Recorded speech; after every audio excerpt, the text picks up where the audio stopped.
ibu-ibu sholat ya. Ternyata si perempuan qati'ur rahim, dia memutus silaturahim, dia merasa dirinya lebih mulia, lebih soleh. Hari ini karena orang jarang ngaji kitab Ihya, tambah ilmu, tambah sombong, tambah amal, tambah merasa sok suci. Ini hari ini. Jangan sampai nanti kiai ada yang ngomong, di sini mana ada kiai wiridnya sebanyak aneh. Nah, ini gawat tuh. Mana ada di sini kiai yang mulanya sebanyak saya. Ini kalau ada begitu, ini kakak kelas, adik kelasnya Barsiso.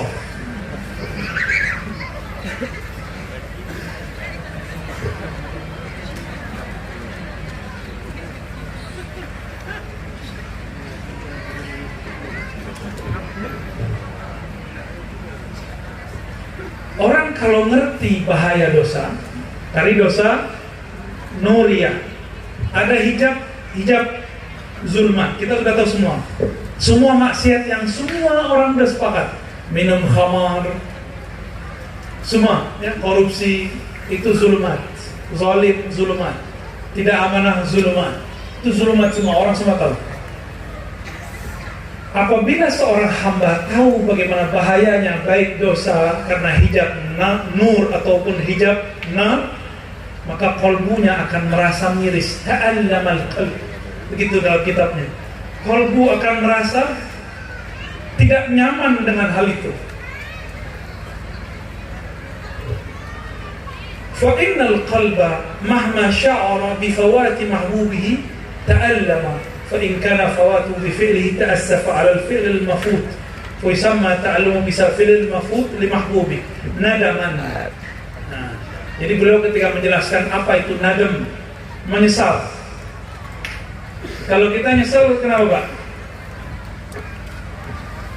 Data habis, data kadaluarsa tapi masih ada sisa ya, menyesal. Jadi nyesalnya bukan nadam yang dimaksud Imam Ghazali. Menyesal itu bukan hanya karena si maksiatnya, si dosanya, tapi karena sebab dosanya rahmat Allah tidak turun. Di situ kita kemudian nadam, ada di situ rasa tidak nyaman. Nah, ini masih banyak di sini.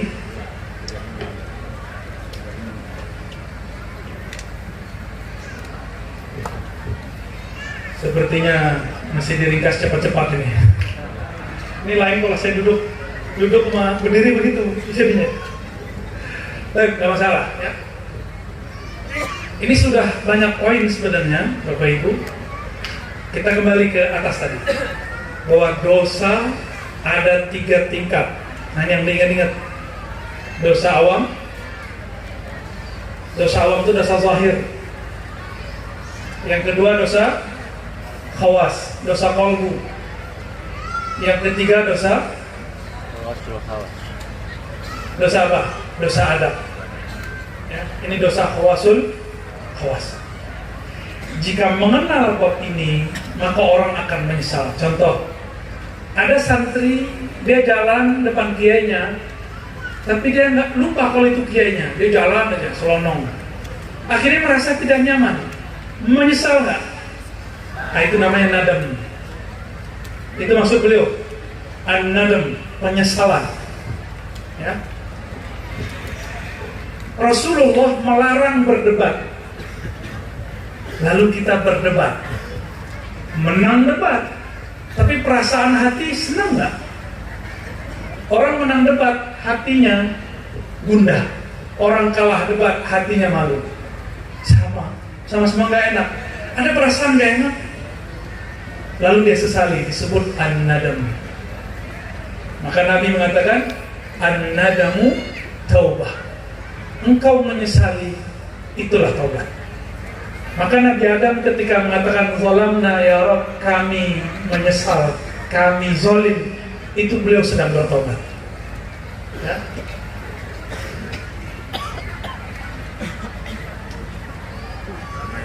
Kalau sudah paham bab ini, lalu kita menyesal. Orang yang menyesal nangis, benar gak? Maka kebanyakan orang yang nangis itu karena dosa. Kecuali ibu-ibu lagi kawin, menikah. Kalau yang menikah, qabiltu nikah, dijawab sama pasangannya. Qabiltu udah jawaban ya. Zawajtuka bi binti bi mari kaza wa kaza, dijawab qabiltu nikah. Ibu-ibu nangis, yang lagi menikah si perempuan nangis. Itu nangis apa? Nangis nyesel apa nangis mau? Nangis seneng. Nah itu beda. Tapi aksarul baki, kebanyakan orang-orang yang menangisi masa lalunya. Nabi Adam sujud itu nangis. Yabki, beliau menangis. Satu kali ada seorang mursyid saya, beliau baru saja meninggal, mantan preman, jadi mursyid. Apa kata beliau? Ar-Razi, saya ini pemaksiat, masa muda saya penuh kejahatan, suka zalim kepada orang, semua maksiatnya disebut. Kita diam aja. Habis 2 menit diulang lagi, 3 menit diulang lagi. Hati kita berkecamuk. Apa berkecamuknya? Saya hampir suuzon sama guru saya. Saya hampir suuzon dengan guru. Tapi setelah itu saya ngomong, Pak Kiai, kalau kita nggak pernah maksiat nggak bisa nangis. Mungkin itulah alasannya kenapa ada takdir namanya maksiat. Orang yang nggak pernah maksiat akan merasa suci. Ini contoh nih, santri-santri yang masih perawan-perawan hatinya. Ini hatinya masih perawan gak deh? Nah, ngelihat ada orang jalan berdua belum menikah, dalam hatinya Pak, najis, ahli neraka, salisuhu syaitan, ketiganya syaitan. Orang ini nggak tahu rasanya jatuh cinta. Bahwa jatuh cinta itu bikin orang gila, setengah gila dan hilang malu. Hadisnya dhaif riwayat Abu Daud, tapi benar. Ya, hubbuka li syai' yu'mi wa yusim. Kamu cinta sesuatu, kamu akan jadi buta, tuli. Saya mau tanya, Bapak Ibu, taubat itu sunnat atau wajib? Ini bahasa awam. Kalau sholat 5 kali, taubat berapa kali? Berapa kali? Beneran nggak wajib?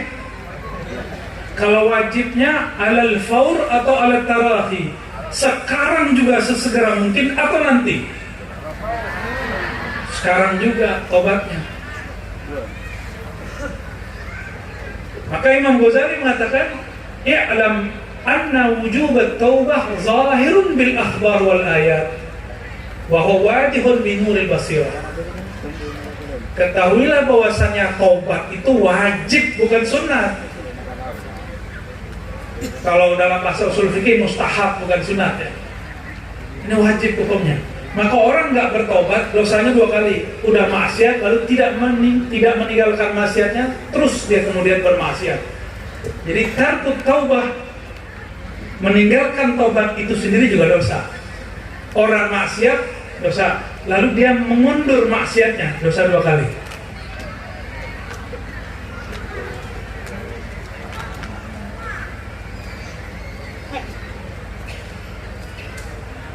Nah, taubat ini ada yang bisa sendiri, ada yang dibimbing. Apa kata beliau? Fasalik imma a'ma la yastaghni 'anil qa'id fi khutwihi wa imma basir yahdi ila awal tariq thumma yahtadi bi nafsihi. Jadi orang yang taubat ini ada 2 karakter. Ada yang buta, dia nggak tahu kemana harus taubat. Makanya banyaklah cerita orang-orang hijrah lalu salah guru, tahu-tahu dapat guru yang ekstrim, atau dapat guru yang aneh-aneh, atau dapat guru yang nyeleneh. Itu biasa. Itu salah satu sunnatullah orang berguru. Yang paling banyak ekstrim santri atau orang-orang umum? Yang banyak ekstrim Coba cek teroris-teroris yang ada di Indonesia, kebanyakan lulusan umum atau pesantren? Umum.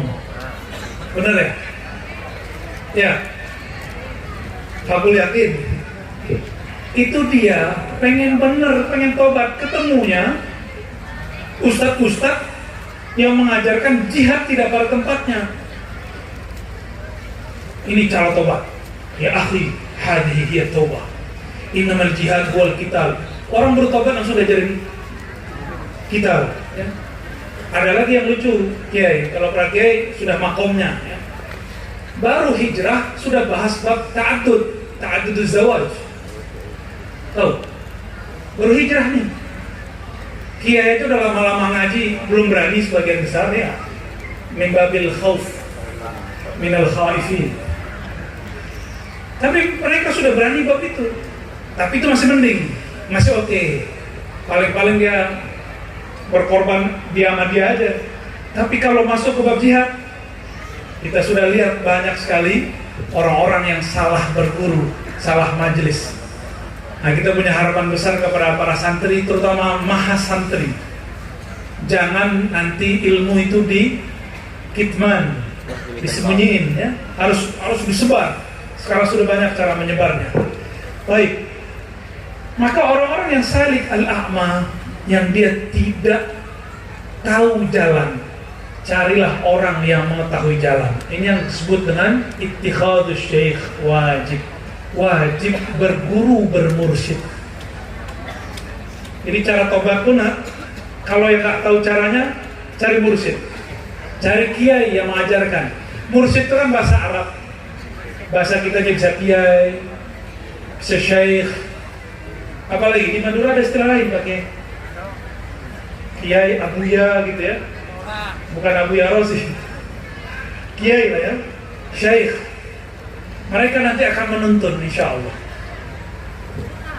Wa amma basir, adapun orang yang alim, yang mengerti jalan, dia tahu jalan, cukuplah dia tobat dengan dirinya sendiri.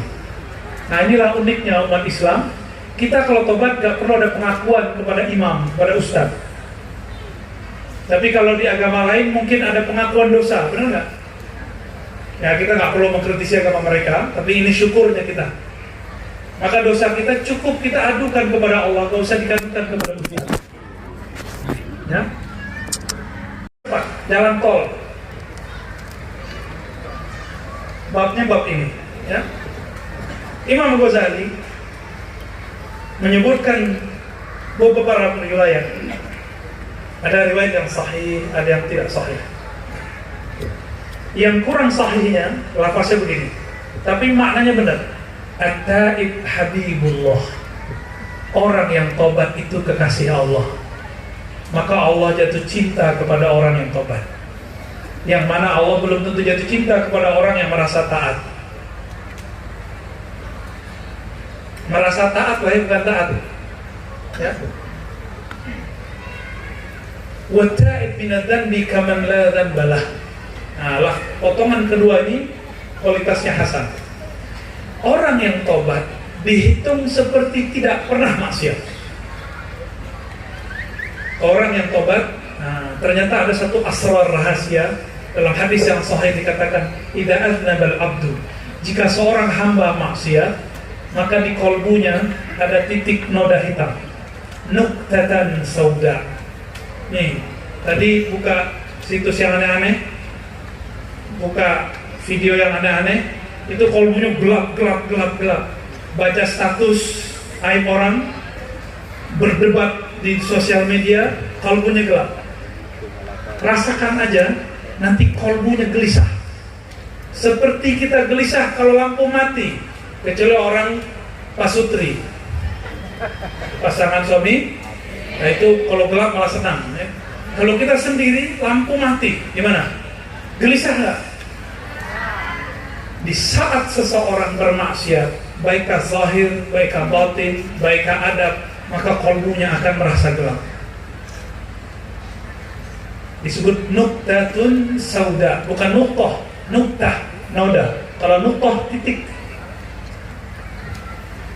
Jika dia istighfar, jadi hari itu pada hari kita maksiat, Allah mengatakan, la taktub, jangan tulis dulu. Siapa tahu dia setelah ini bertaubat.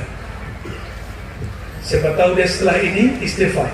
Jadi kalau kita maksiat hari ini, di ujung hari, di ujung sebelum tidur kita istighfar, maksiat tadi siang dihapus. Kecuali fima yata'alaq bi huquqil adami, yang berkaitan dengan hak-hak manusia. Lalu kalau kita bertobat dihapus nih. Besok maksiat lagi. Titik yang kemarin muncul bertambah dengan titik yang baru. Noda yang kemarin muncul dengan noda yang baru. Inilah kenapa orang-orang sulit khusyuk dalam sholat. Karena la yanjah fi babit taubah. Karena tidak lolos di bab taubat. Gak beres bab taubat, kolbunya selalu gelap, dia tidak akan pernah khusyuk. Karena khusyuk itu ketika kolbunya bening bercahaya. Atas dasar itulah Nabi berkalam kepada para sahabatnya ketika sebelum sholat, sallu sholatan muwaddi', sholatan muwaddi'. Sholatlah kamu seakan-akan inilah yang terakhir. Kalau kita tahu hari ini terakhir, pasti paling bagus sholatnya. Cuma kan ini hanya menjadi gimmick. Imam-imam hanya dibaca, orang-orang cuma mengulang-ulang, tapi tidak ada pemaknaan. Salat muwaddi' itu salatut taibin, salatnya ahli taubat. Salat penuh penyesalan. Itu salatut taibin, salatul muwaddi'. Lalu di hadis berikut dikatakan, Lallahu afrah bi taubatil abdil mu'min min rajulin nazala fi ardi dawiyatin muhlikatin ma'ahu ra'ilatu, sampai akhir hadis ya. Allah sangat afrah, senang nih, mau bikin senang Allah, mau ingin mendapat ridha Allah. Cara cepat, gimana cara cepatnya? Bi taubatil abdil mu'min, dengan taubatnya seorang hamba yang percaya kepada Allah SWT. Itu lebih bagus, lebih disenangi oleh Allah daripada senangnya seseorang kehilangan motornya, kehilangan kendaraannya, lalu ketemu ketika dia sudah capek mencarinya. Sehingga si hamba mengatakan, ya Rabb, anta abdi wa ana rabbuk. Jadi nanti ada orang, ini cerita Nabi, ada orang ketika dia bahagia kendaraannya kembali, dia mengatakan, ya Allah, engkaulah hambaku, akulah Tuhanmu. Saking bahagianya kebalik-balik. Ini yang disebut syatahat ya, disebut syatahat, nyelenehnya orang-orang yang sedang farhan billah, karena senang kepada Allah. Maka oleh-oleh kita malam ini, terutama bagi saya dan para santri dan jamaah yang datang, saya mengajak tidak hanya taubat yang zahir, mari kita mulai taubat yang batin, taubat kolbu. Taubat kolbu, di kolbu ada iri dengki nggak? Kalau Pak Bupati yang iri sama dia, yang nyalon, yang gagal. Tapi insya Allah yang gagal sudah move on. Karena apa? Karena ada kesamaan kepentingan kekuasaan. Kalau orang dagang di pasar, kepentingannya apa? Dagangan laku. Itu sebabnya sama-sama toko beras itu bisa iri dengki. Para santri sarungan lagi, bisa pegang-pegang jimat itu. Jadi kalau kita cek ini Pak Bupati, di semua pasar itu jimat banyak sekali. Yang jual kayaknya kiai juga gitu. Bukan jual, mahar. Maaf Pak Kiai. Bab jimat kan ada khos, ada babnya. Ada yang mamnu, ada yang jaiz. Ada yang boleh, ada yang haram. Kita sudah tahu lah itu. Orang Madura paling paham lah itu ya. Kedai makan, sama-sama kedai makan. Saya suka, mata itu suka nggak nyaman kalau masuk kedai makan. Mata itu kemana? Agar kelihatan ada jimat bagian mana. Nggak kelihatan sama orang, tapi kelihatan sama kita. sama-sama kepentingan diambil sama orang, perasaan kita iri muncul. Nih para jombloan dan jomblowati, senang sama seseorang, si doi, ternyata teman kita yang dapet, marah nggak? Pasti marah, ya? Pasti nyari-nyari kesalahan orang yang dapetin itu. Kenapa? Sama-sama menyukai objek yang sama. Tapi yang paling bahaya kata Ghazali bukan masalah orang dagang, orang berpolitik, bukan masalah orang jatuh cinta. Yang paling bahaya hasadul ulama, hasadnya ulama. Ini yang paling bahaya. Ulama itu apa? Aslinya ulama itu yang takut kepada Allah, yang berilmu. Harusnya dia iri karena ilmu. Kalau itu positif. Karena la hasada illa fisnatain, tidak ada hasad kecuali dua. Karena ilmu dan kitab dan suka berbagi, ya. Tapi hasadnya ulama apa? Orang kalau sudah alim, penjelasannya enak, jelas, jamaahnya banyak gak? Di situ mulai musibah kepada para alim ulama, ya. Disebut kasratul atba. Maka taubatnya ulama yang kita sebut di depan tadi lain dengan taubatnya jamaah. Diujinya bukan begitu. Ada jamaah nanya, dia telat minta izin, afwan Pak Kiai, maaf, afu, telat tadi dari habis Kiai Fulan, penjelasannya bagus. Kiai kesel, kayaknya perasaan lebih alim gua daripada dia. Akhirnya keceplos. Dia itu dulu waktu nyantri tidur. Dulu ada kelas saya itu nggak beres itu. Wah, akidahnya nggak sahih itu, thariqatnya nggak benar itu. Nah, itu udah kasar tuh. Ada begitu. Ini hati-hati, hasadul ulama. Hasadnya para ulama. Kalau hasad pakai kitab, pakai ayat, pakai hadis, pakai subhanallah, Masya Allah ya akhi, la hawla wa la quwwata illa billah, ana uhibbu. Tapi batinnya ubghidu. Zahirnya bilang cinta, batinnya benci. Imam Ghazali catat itu dari dulu, karena itu pengalaman beliau sendiri. Ini saya bukan lagi nyinggung siapa-siapa ya. Ini kita lagi ngajak, ini beda taubat alim dengan taubat orang-orang yang santri.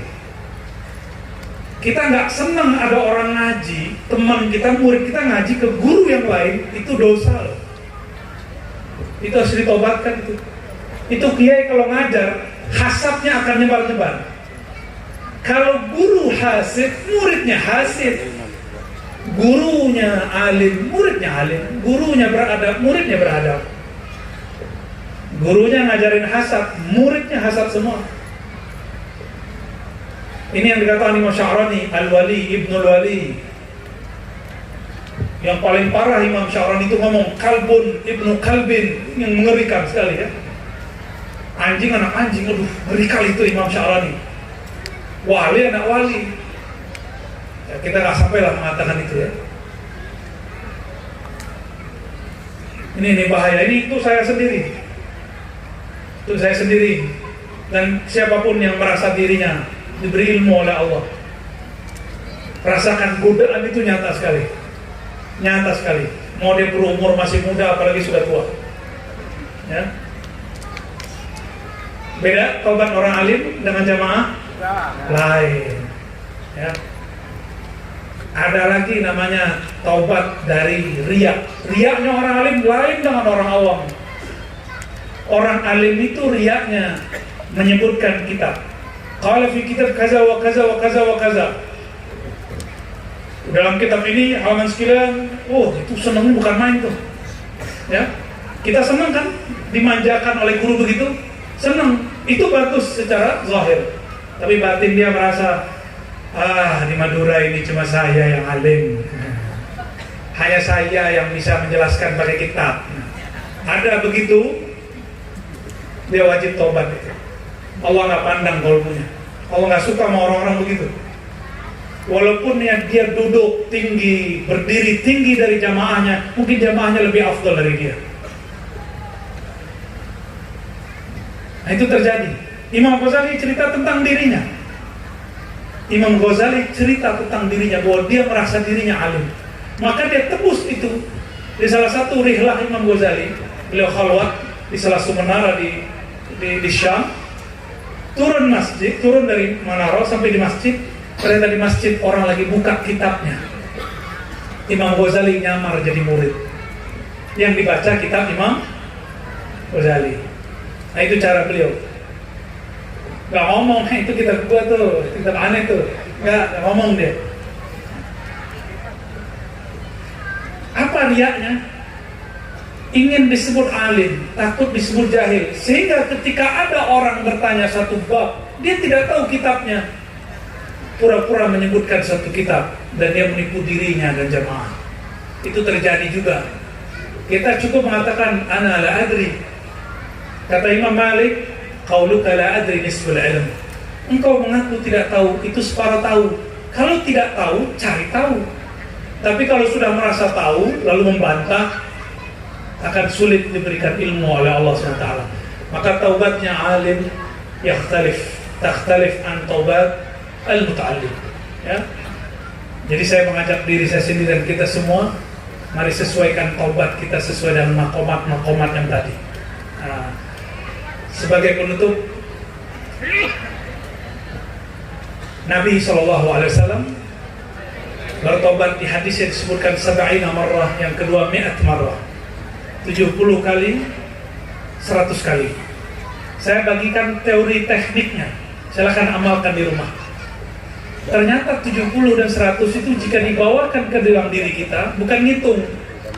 Karena mi'ah dan sab'in litakthir, menunjukkan banyak, bukan litahdid walal hasad, bukan menunjukkan batas.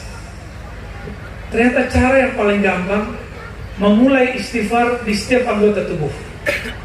Maka istighfarkan mata.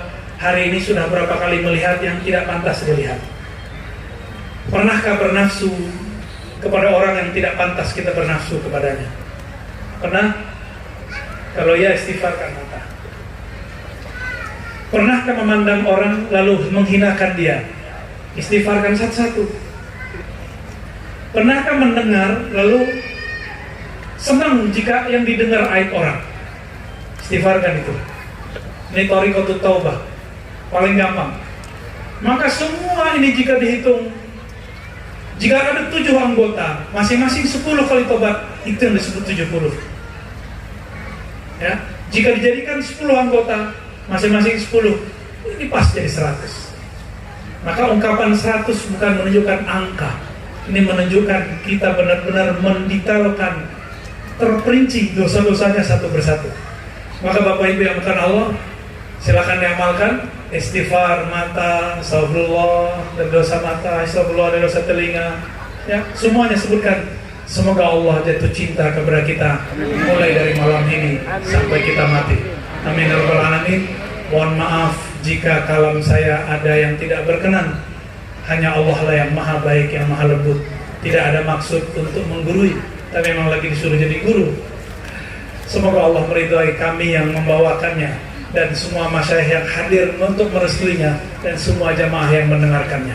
Wassallallahu ala sayyidina Muhammad, subhanakallahumma wa bihamdika, asyhadu an la ilaha illa anta, astaghfiruka wa atubu ilaik. Assalamualaikum warahmatullahi wabarakatuh. Penutur pamatur sekalero, kaulah setuju nyona sapura sesubung batas epon. Semoga kita mendapatkan doa, hikmah, barokah dari para muassis Pondok Pesantren Al-Karimiyah. Amin, Allahumma amin. Ihdinas siratal mustaqim. Assalamualaikum warahmatullahi wabarakatuh.